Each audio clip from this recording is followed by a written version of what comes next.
Hey guys, all right, so today I want to talk about stuff and spirituality. I want to talk about like beauty and spirituality, buying things and spirituality. So there is this notion out there that if you're spiritual, then you have to live with less. You have to live in lack. You have to be okay with less.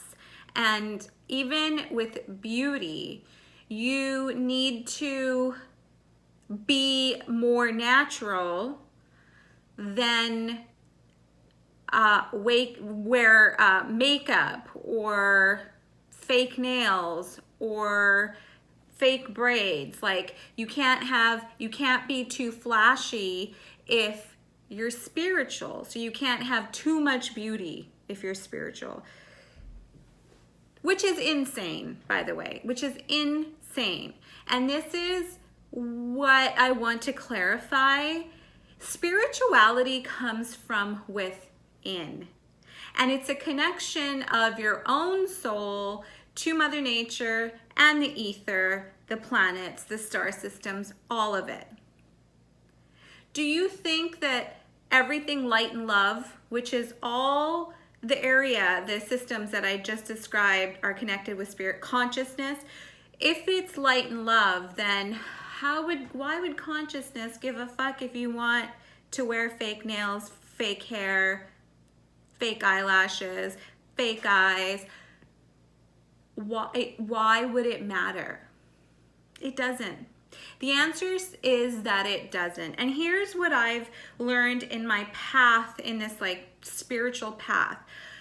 I now look at beauty from like a flower, let's say. Flowers are meant to be adored. They're meant to like look at and appreciate. They're meant to like, they smell great, smell them. You can touch the petals. They're meant to be adored. Flowers, in my opinion, are like the ultimate beauty of this planet. And every time you stop and you adore a flower, do you know you're literally giving Mother Nature a hug? You are hugging her, you're loving on her, you're thanking her, you are appreciating her, you're giving her gratitude. And Mother Nature is the epitome of beauty. She is like so gorgeous. Now let's go to the ether. When you look up at the stars, you can't help but just be mesmerized by their beauty, by their light, by their wavelength. You can't. You look up and it's like, oh, you're just in wonder. Yeah. So, and that's the ether, right? And that's where our guides are, that's where all the energies reside. When you're looking up, again, you're loving on them. You're giving them gratitude, appreciation for their beauty. The Milky Way is beautiful. The way the stars, the cosmos, the way they form the star, I don't know what they're called, but they're gorgeous. And how they do that, the way the stars are aligned, is just, it's not only mathematical, and not only did our ancestors use it to sail around the world, but it's also beautiful and it should be appreciated.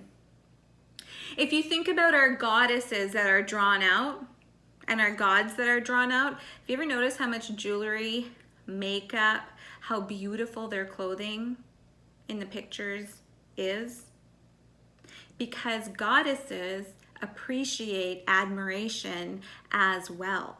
So when you look at their pictures, like I'm looking at Kuan Yin, Lakshmi Devi, Ma Kali. Ma Kali's got henna all over her hands. She's got makeup on like nobody's business, and she looks gorgeous. Red lipstick, beautiful, fierce. And whenever I say this, and I look at her and I think, God, you're gorgeous, she appreciates me. So Do you see how you do not have to be all natural? If you're comfortable being natural, please, being natural is gorgeous too. But I think if you have an inner diva in you, or if you love fake, like I love fake. I love my fake lashes. I'm gonna go get my nails done today. Like, I love it. I appreciate it on other people. I think it's beautiful. I love when girls are wearing funky lip shades. I love that. But I stopped doing it for a really long time. But I don't think it was because of spirituality. I think I use spirituality as a bit of an excuse, but mine letting go my diva self was more because my ego kept me so busy in the rat race, and I had so many lessons to learn that the ego made me ugly, to myself. My ego told me, you don't matter. You don't have time to put makeup on. You don't have time to go get your lashes done.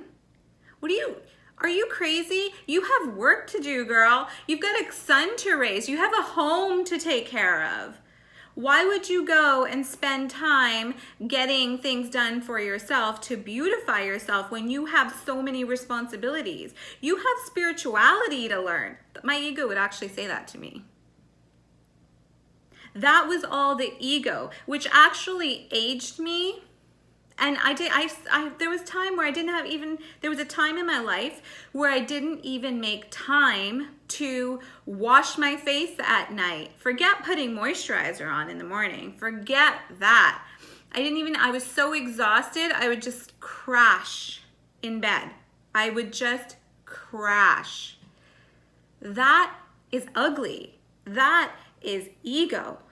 Spirituality, on the other side, beauty. The water is gorgeous. It's pristine. It's life. There's life that lives in the water. It sparkles. It's gorgeous. It's beautiful. And like I said, flowers, the ether. So we have every right to live this life, even if you're a hardcore spiritualist. You don't have to not be fashionable. You don't have to not wear makeup or feel guilty to bring forth this femininity. I just wanted to say that because I think, I know, I've seen it. There's a lot of judgment on not only people who look at spiritualists, but spiritualists judging other spiritualists. And it's got to stop. We're a person, and we all have different preferences and tastes in what feels good. At the end of the day, all that matters is that you feel good and you do what you want. That's what your soul is trying to guide you to. That's what soul growth is all about. So anyways,